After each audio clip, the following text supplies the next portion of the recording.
Hey guys, animal channel के soul levelling के इस एक्सप्लेनेशन वीडियो में आपका स्वागत है। तो लास्ट वीडियो में हमने देखा था कि कैसे फाइनली जिन्हों ने डीमन कासल को कॉन्कर कर लिया, यानी कि 100 लेवल पे पहुंचकर उसने डीमन मोनार्क बैरन को हरा दिया।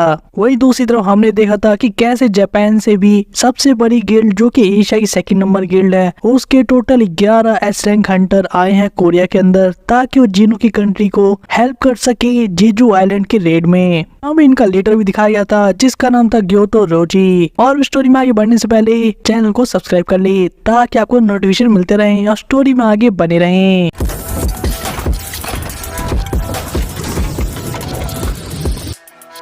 एपिसोड के स्टार्ट में हम देखते हैं नोटिफिकेशन पॉपअप को जो कि डीमन मोनार्क को हराने के बाद आया था, जहाँ में पता लगता है कि जिन्हों को एक आइटम रिसीव हुआ है जिसका नाम है purified blood of demon monarch baron. जिसके फॉलोअप में हम दूसरे नोटिफिकेशन पॉपअप को भी देखते हैं जो कि था एलिक्सर ऑफ लाइफ को दिखाते हुए, जिसको बनाने के लिए 3 एलिमेंट्स की जरूरत थी।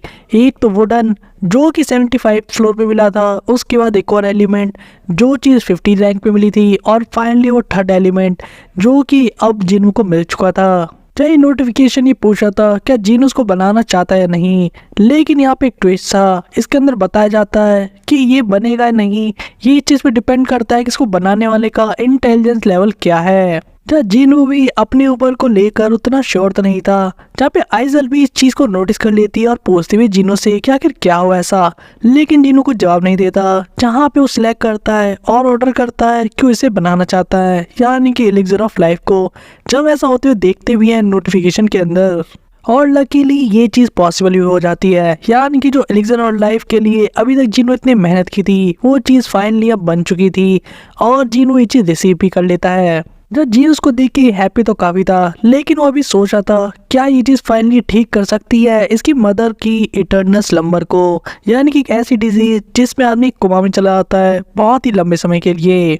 जब जीनो इन सब चीजों में बिजी था, हम देखते पीछे से आयन को आते हुए जो कि ड्रैगन की बॉडी को अपने साथ लेकर आया था। जहाँ जीनो उसको देख के कहता है तुम आजकल बहुत क्विक ट्विटेड हो गए हो। जिस चीज को या ऐसा कई कॉम्प्लीमेंट को सुन के आयन काफी खुश होता है, अपना थम्स अप दिखाता है। वही जीन वो अब इस ड्रैगन की बॉडी में हाथ रख के इसे अराइज कहता है, यानी इसके सोल को एक्सट्रैक्ट करता है। जहाँ इसके पल हम देखते हैं शैडो ड्रैगन को बनते हुए जो कि अपने आप में काफी अलग लेवल का था, जिससे आइजल तक इम्प्रेस हो जाती है। वहीं पे जीन वो जब इसके नाम को याद करने की कोशिश करता है तो उसे वो नाम बिल्कुल याद नहीं आता। जहाँ पे आइजल भी कहती है कि सर जीन वो आप हमेशा नाम भूल जाते हो। जहाँ फाइनली जीनो इसे नाम देता है काइजल का, जिस नाम को सुनकर ड्रैगन काफी खुश होता है। और हम पहली बार एक ड्रैगन रोर को भी देखते हैं। जैसे शेर की दहाड़ होती है वैसे ही ड्रैगन रोर भी होती है। इसके अपनी पावर्स है जिसे फिर किसी एपिसोड में हम लोग एक्सप्लेन करेंगे।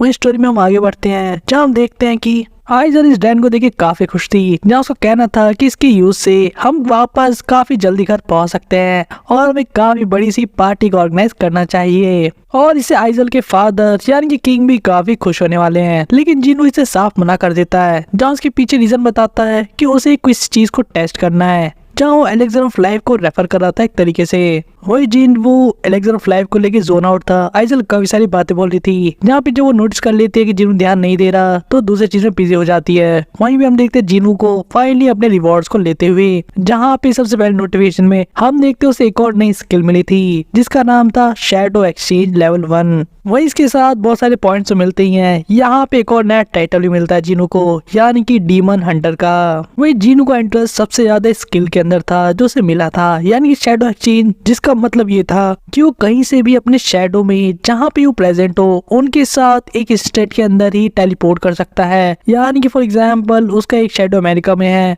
और वो कोरिया में, तो उसी मोमेंट पे अमेरिका से कोरिया जा सकता है या वाइस वर्सा। यानी कि फॉर एग्जाम्पल उसका एक शैडो कोरिया में है और वो अमेरिका में, तो इस केस में वो स्किल का यूज करके अमेरिका से कोरिया अपने शैडो से एक इंस्टेंट के अंदर ही टेलीपोर्ट करके एक्सचेंज कर सकता है प्लेस को, जहाँ उसका शैडो उसकी जगह ले लेगा, यानी कि अमेरिका में चला जाएगा। वहीं पे जीन वो अब सोचता है और आइजल को कहता है कि तुम्हें वो अकेले जाना होगा। जब आइजल को बात समझ में नहीं आती, पूछते तो पार्टी क्या होगा, लेकिन जीन वो उसे बताता है जो रेडियस फैमिली है यानी कि आइजल की फैमिली वो 18th फ्लोर पे रहती है और उतना दूर जाना काफी लंबा टाइम लगेगा। तो इसीलिए वो आइजल को कह के कि अगर हमें फेट वापस से मिलवाता है तो हम बहुत जल्दी मिलने वाले हैं, और ये कह के वहाँ से चला जाता है एक ही इंस्टेंट के अंदर। और आइजल इससे पहले कि अपनी बात को कंप्लीट भी कर पाती, वो अपने सामने देखती है एक शैडो सोल्जर को खड़े हुए, जब बेसिकली जिन्वो ने इसी स्किल का यूज करके खुद को टेलीपोर्ट कर लिया था। वहीं दूसरी तरफ हम देखते जिन्वो को जो कि उस जगह पे आ चुका था, एक पुरानी सी एली में जहाँ पे वो पेट्रोल सोल्जर था, यानी जिसके साथ उसने अपनी जगह को एक्सचेंज किया था।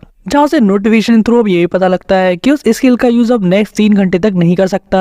ये ऐसा कहे ये कूल डाउन पीरियड है अभी के लिए, क्योंकि काफी कम लेवल पे ही अभी जिन्वो उसको यूज कर रहा है, और इसकी वजह से जिन्वो को अब जल्दी जाने के लिए कोई दूसरा तरीका ढूंढना होगा। जहाँ पे हम उसे देखते जंप करते हुए आसमान के अंदर, जिसके साथ ही वो काइजल को समन कर लेता है यानी कि शैडो ड्रैगन को, और उसी का यूज करके हम उसे जाते हुए देखते हैं हॉस्पिटल की तरफ। वही इस पैरेलल मूवमेंट पे हम देखते हैं हंटर एसोसिएशन के अंदर अभी प्लानिंग चल रही थी, यानी कि जेजू आइलैंड को लेकर, जहाँ पे वो लोग डिस्कस कर रहे थे कि कैसे जो हंटर की मैजिकल पावर होती है उसको यूज करके एंड्स को वो लोग बाहर आइलैंड के कोनों पर बुलाने वाले हैं, या ऐसा कहें बीच पर। और सिर्फ इतना ही नहीं, इन्होंने कुछ ऐसे डिवाइस भी क्रिएट कर लिए हैं जिसका यूज करके वो लोग जो एंड्स के बीच में कम्युनिकेशन होती है यानी कि उनकी सेंसरी इंफॉर्मेशन के एक्सचेंज होते हैं उसको भी डिसरप्ट करने वाले हैं।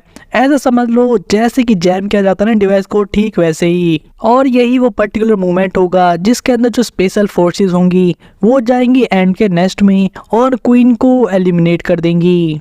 जहाँ पे चीफ वो इस बात को सुन के प्रेसिडेंट से कहते हैं कि सबसे बड़ा इशू यही है, क्या ये वेव इंटरफेरेंस काम आएगी भी या नहीं एंड्स के सिग्नल को डिसरप्ट करने में। जहाँ पे प्रेसिडेंट इस बात को सुन के एग्री करते हैं कि उन्हें भी कुछ ज्यादा अच्छा फील नहीं हो रहा है इस प्लान को लेके, लेकिन अभी तो उन्होंने जितने रिसर्च की है वो सभी इस प्लान से बिल्कुल अलाइन करते हैं, और इन केस ऐसा काम नहीं होता यानी कि वेव इंटरफेरेंस वाली चीज फेल हो जाती है, तो उन्होंने पहले से एक रेस्क्यू या ऐसा कह रिट्रीट करने का प्लान बना रखा है जिसको हम स्क्रीन पर देख भी पाते हैं। वही एट द एंड प्रेसिडेंट का कहना था कि हम सिर्फ प्रिपरेशन ही कर सकते हैं छोटी छोटी चीज को लेकर, वहाँ पे क्या होगा ये कोई नहीं जानता।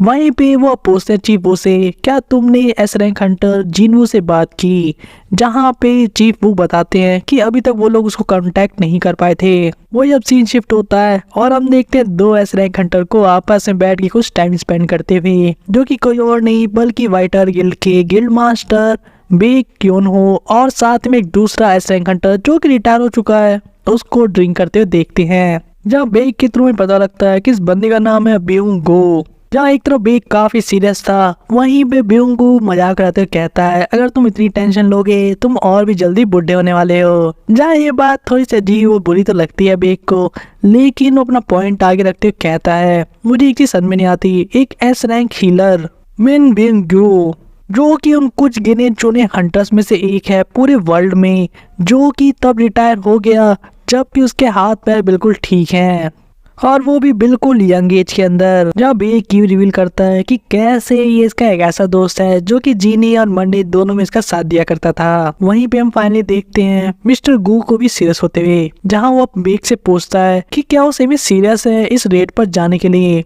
यानी कि जेजू आइलैंड पर। जहाँ पे हम देखते हैं कुछ फ्लैशबैक को, जहाँ एक कैरेक्टर को हम काफी ब्रूटली मरते हुए भी देखते हैं, जहाँ हमें पता लगता है इन दोनों की बातचीत से ये भी इन्हीं की एक साथी थी जिसका नाम योन सुक था, जो कि उस रेड के दौरान मारी गई थी जब ये लोग लास्ट टाइम वहां पर गए थे। जब मिनग्यू अभी भी इस बात को लेकर सैड था, हम देखते बेक को जिसके मन में भी यही डर था, लेकिन उसका रिजॉल्व काफी अच्छा था, जहाँ वो कहता है कि इसी वजह से तो मैं वहां जाना चाहता हूँ ताकि पूरे वर्ल्ड की वही हालत ना हो जब एंड सभी शहरों में फैल जाएगी, जैसा कि हमने उस आइलैंड पे विटनेस किया था अपनी नाकों से।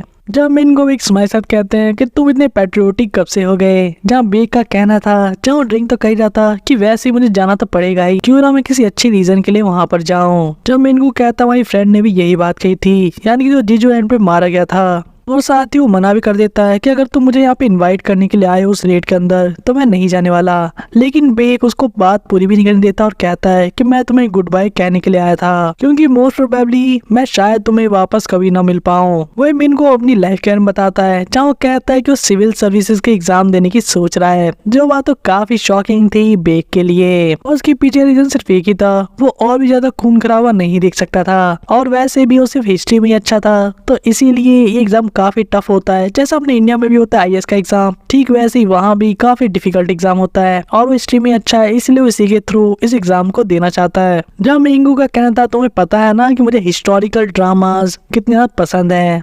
जब एक करेक्शन कुछ ऐसा सही में वही दूसरी तरफ ये बंदा अपने लाइफ गोल्स का एक्सप्लेन कर रहा था कि कैसे जो बैटल्स होते हैं या इस तरह के युद्ध होते हैं जहाँ खून खराब होता है, उन्हें सिर्फ हिस्ट्री तक ही सीमित रह जाना चाहिए, यानी कि किताबों में, ना कि रियल लाइफ के अंदर। जब बेक को भी अब ये बात समझ में आ गई थी, जब एक स्माइल के साथ अपना नेक्स्ट क्लास प्रिपेयर कर रहा था, वहीं भी सोच रहा था कि अगर ऐसा सोचा जाए तो वो हंटर्स है जो एक्चुअल में नॉर्मल नहीं है, क्योंकि यहाँ से जितने हंटर से मिला है लगभग कोई भी ऐसा नहीं था जिसे नफरत हो किसी मैजिक बीस्ट से फाइट करने में, क्योंकि ये डंजन, ये फाइट्स, ये उनकी लाइफ बन चुकी है। यहाँ तक कि कुछ लोग तो इसे एंजॉय भी करते हैं। जब ये सारे थॉट्स बैक के मन में चल रहे थे, तब एक और थॉट के दिमाग में आता है, कहीं यही तो वो रीजन नहीं है, या वो पर्टिकुलर पॉइंट जो कि सेकंड अवेकनिंग को स्टार्ट करता है, जैसा कि जिनवू के साथ हुआ था।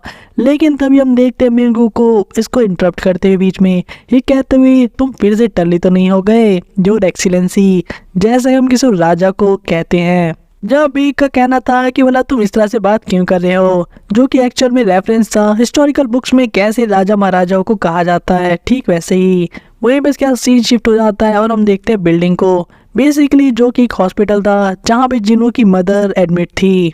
जब जिनवू अपने मदर की बॉडी के ऊपर एक जला हुआ मार्क देखता है, या एक बर्न मार्क, जिससे उसे अपने चाइल्डहुड की कुछ बातें याद आती हैं। जब हम फ्लैशबैक में देखते हैं जब जिनवू छोटा बच्चा था, तब कैसे जो बॉइल्ड वाटर होता है वो जिनवू की गलती की वजह से उसकी मदर के ऊपर गिर जाता है, जिसे देखकर जिनवू अचानक में काफी रोने लग गया था क्योंकि वो डर गया था। लेकिन उसकी मदर उसे गले से लगा लेती है, और उतने ज्यादा दर्द में होने के बाद भी वो एक बार भी नहीं रोती उसके सामने, ताकि जिनवू को गिल्टी फील ना हो।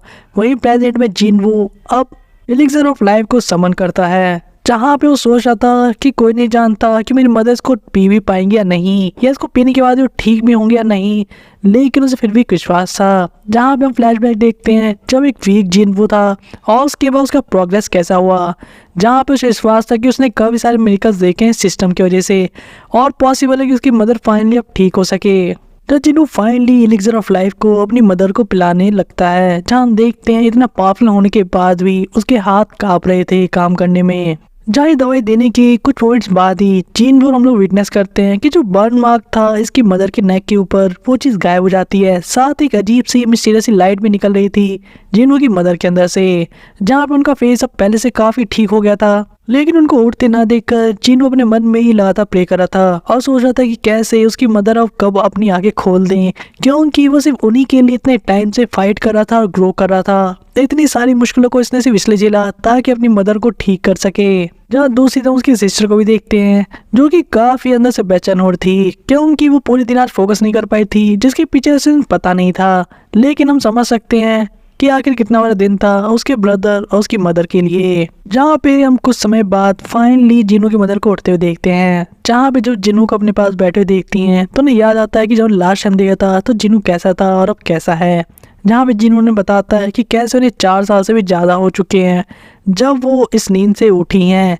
वहीं पे उसकी मदर अब उसकी सिस्टर यानी कि जीना के बारे में पूछती हैं। चाहे जब जिनू ने बताता है कि वो भी बिल्कुल ठीक है, तो इसकी मदर जिनू को थैंक यू करती है, क्योंकि उन्हें पता था कि यही वो है जिसने उन दोनों का ध्यान रखा इतने लंबे टाइम से, और जिनू ने अपना प्रॉमिस ही पूरा किया जो उसने अपनी मदर से किया था। जहाँ पे वो एक झलक से समझ चुकी थी कि जिनू कितना मैच्योर हो चुका है समय के साथ ही उसका पूरा शरीर अलग अलग घाव के निशानों से भरा हुआ है, जिसका सिर्फ एक ही मतलब था कि जिनू ने काफी हार्ड टाइम फेस किया है। जहाँ हम जिनू को भी देखते हैं जो फाइनली इमोशनली काफी ज्यादा एक्सप्रेसिव होता है इतने लंबे टाइम के बाद, जहाँ उसे रोते हुए देखते हैं कहते हुए कि कैसे वो ठीक है, जबकि उसकी मदर जानती थी कि जिनवू ने अपने आप को काफी पुश किया है इस लेवल तक पहुंचाने के लिए। जिनवू और उसकी मदर का ये रियूनियन चाहे इतना सैड क्यों ना हो, लेकिन ये एक हैप्पी फ्यूचर की स्टार्टिंग थी। जहाँ पे ये रात तो ऐसे ही कट जाती है। वहीं पे हम दूसरी तरफ देखते हैं अगली मॉर्निंग को। इस हॉस्पिटल के सारे डॉक्टर्स अंदर से हिल जाते हैं जब उन्हें पता लगता है कि इटर्नल स्लंबर से एक पेशेंट बाहर आ गया,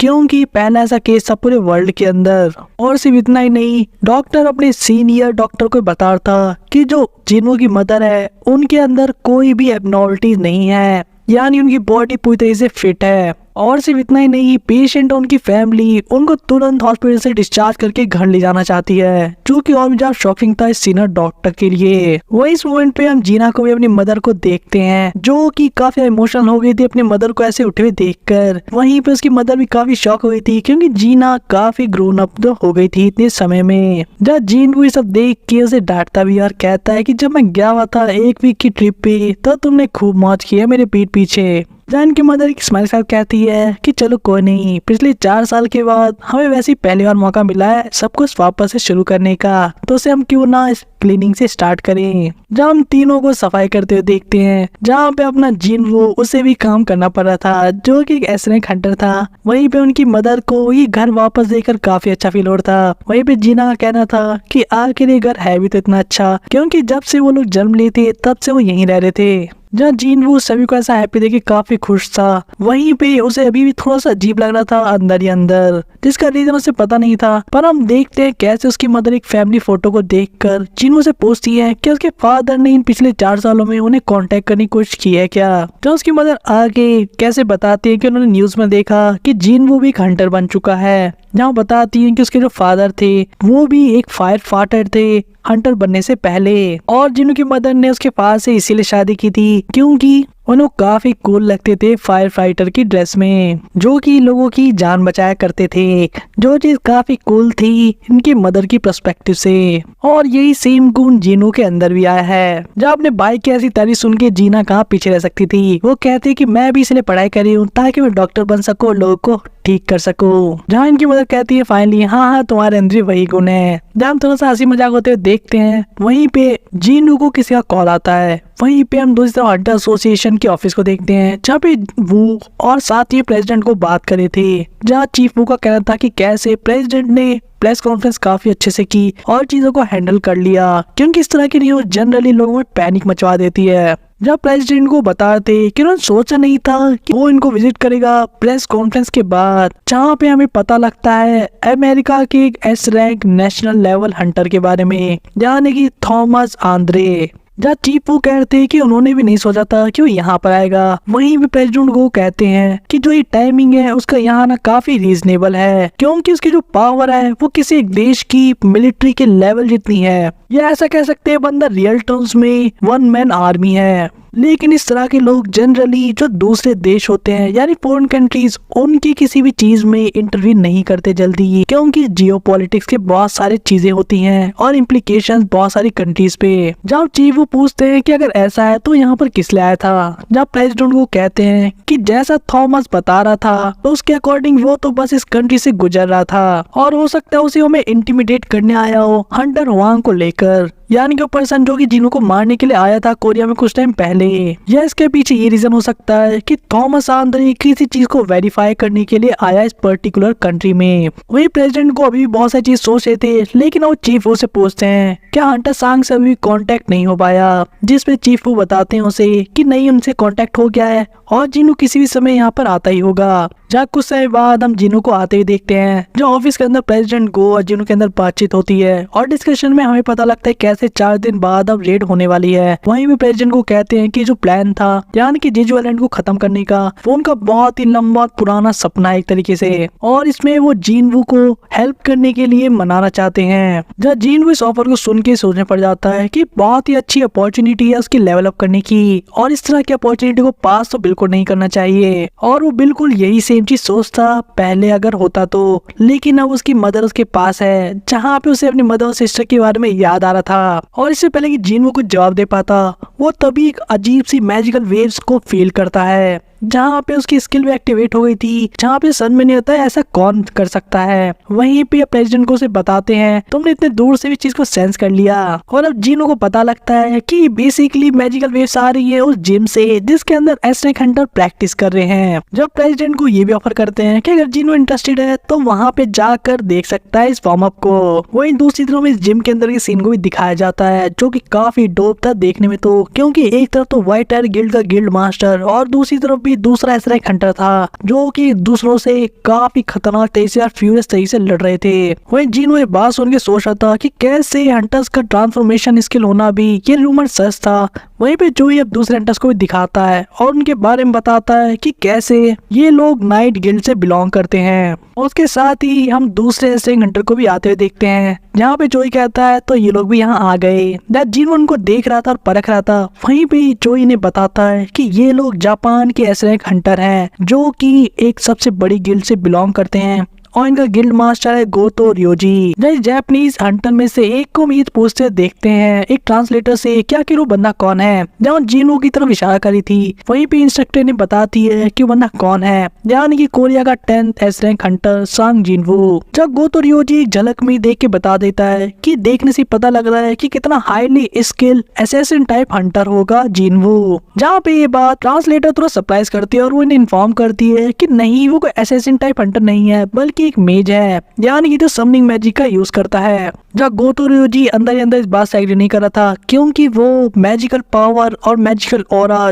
जो कि जिनो के अराउंड थी उसको देख पा रहा था। वही जिम के एक दूसरे कॉर्नर में हम चाह इनको भी देखते हैं जहाँ पे उसके साथ एक और हंटर था जो कि उसे बताता है कि कैसे सांग जिनवू भी जिम के अंदर आ चुका है जिसने हंटर मी सेंग को काफी एम्बेरस किया था। वही हम बी को इंस्ट्रक्टर माँ के बीच में फाइट को देख रहे थे जहाँ पे उनको लेवल तो और ऊपर ही जाते जा रहा था। वहीं पे बी भी इस फाइट को काफी एंजॉय करते हुए दिखता है हमें। तो जापानीज ट्रांसलेटर या सगा गोतो रियोजी की जो सेक्रेटरी है वो इनको फाइट करते हुए देखकर बहुत डिसअपॉइंट होती है और कहती है कि मैंने सोचा नहीं था कि इनकी कंट्री के जो टॉप फाइटर्स हैं वो ऐसे फाइट करते हैं। जहाँ पे बाद में उसका मानना था कि हो सकता है उसने हमेशा से गोतो रियोजी को बैटल में देखा है और इसीलिए उन्हें ये लोग काफी डिसअपॉइंटिंग लग रहे हैं। जहाँ वो यहाँ तक भी कहती है कि ये तो मुझे एस रैंक के लगते भी नहीं है, जो काइंड ऑफ अ डिसरिस्पेक्ट थी इन हंटर्स के लिए। वहीं गोतो रियोजी जो कि इनको एनालाइज कर रहा था कहता है कि बहुत ज्यादा जल्दी होगी कुछ भी कहना इस बारे में। वहीं पे इस कंट्री के एक हंटर ने बात सुन ली थी जो कहता कि मैं इस कमेंट को ऐसे तो नहीं जाने दे सकता। जब हम एक हंटर को आगे आते हुए देखते हैं जो कह रहा था कि मिस ट्रांसलेटर चाहे आपने ये चीज जापानीज में क्यों ना कही हो लेकिन मुझे वो चीज समझ में आती है। जहाँ पे पता लगता है कि ये बंदा नाइट गिल्ड का गिल्ड मास्टर है जिसका नाम है मिस्टर पार्क जोंग सो। जापानीज ट्रांसलेटर उसके बेसिक कहते कह के कि मैंने इसका नाम नहीं सुना कभी। जहाँ पे अब इस बंदे का सेक्रेटरी कहता है कि हमारा जो मास्टर है वो एक ए रैंक हंटर है ना कि कोई एस रैंक हंटर, इसलिए शायद आपने उसका नाम नहीं सुना होगा। लेकिन खुद को ज्यादा एम्बेरस फील ना कराने से बचाने के लोग कहते हैं कि चाहे कुछ भी हो हम इस कंट्री के टॉप 5 गिल्ड में से एक हैं। जब अपने बहादुरी की और किसे सुनाते ही कि हम देखते पीछे से ही मिस चाह इनको यहाँ पर इंटरवीन करते हुए जो कि इन्हें कहती है कि तुम्हें उन लोगों को ज्यादा परेशान नहीं करना चाहिए।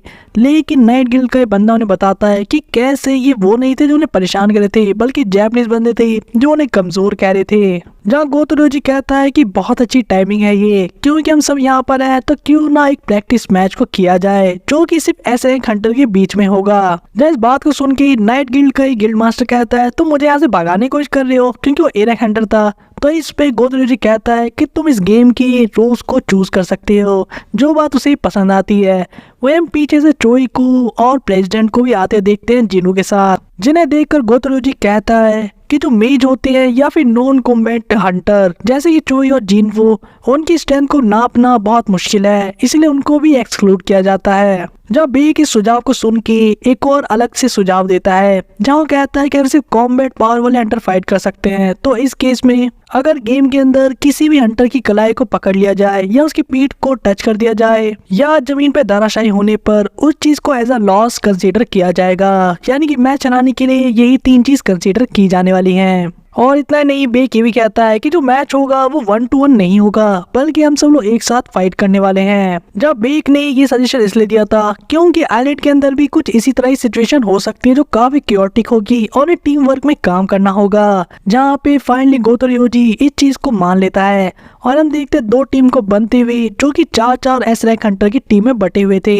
जहाँ पहली टीम में हम देखते हैं हंटर जा को, हंटर बेक को, हंटर मा को और हंटर लिंग को। वही जैपनीज टीम से जो मेंबर्स होते हैं उनके नाम भी आप देख ही सकते हैं। और इसी के साथ वहाँ पे सारे लोग इस फ्रेंडली मैच को विटनेस करने के लिए रेडी हो गए थे, जहाँ पे चाहे वो जिनवो हो या वो जैपनीज ट्रांसलेटर और साथ ही में जोई या फिर प्रेसिडेंट भी। जहाँ दो एस रैंक हंटर की टीम्स जिसके हर टीम में 4-4 मेंबर्स हैं एक दूसरे के सामने थी as a friendly match practice के लिए। और इसी हाइप्ड अप क्लिफ हैंगर पे ये एपिसोड यहीं पे खत्म हो जाता है, लेकिन ये एक्सप्लेनेशन नहीं, जहाँ पे आपको जानने को मिलेगा कि आखिर ये चैप्टर के अंदर क्या चीजें गायब कर दी गई। अगर आप मानवा को रीड करते तो आपको पता लगता कि कैसे इनके मैच को शुरू होने से पहले एक मैच इस ए रैंक हंटर यानी कि नाइट गिल्ड के गिल्ड मास्टर और इस ट्रांसलेटर के बीच में भी होता है, जिसके रिजल्ट्स के बाद ही गोतोरियोजी को ये आइडिया आता है कि क्यों ना एस रैंक हंटर्स के बीच में भी फाइट होनी चाहिए। इसके साथ ही एक नेशनल लेवल हंटर को भी पहली बार इंट्रोड्यूस कराया गया है, यानी कि थॉमस आंद्रे जो कि अमेरिका का नेशनल लेवल हंटर है। आखिर नेशनल लेवल हंटर क्या होते हैं, क्योंकि हमने आज तक तो सिर्फ एस रैंक हंटर के बारे में ही सुना था।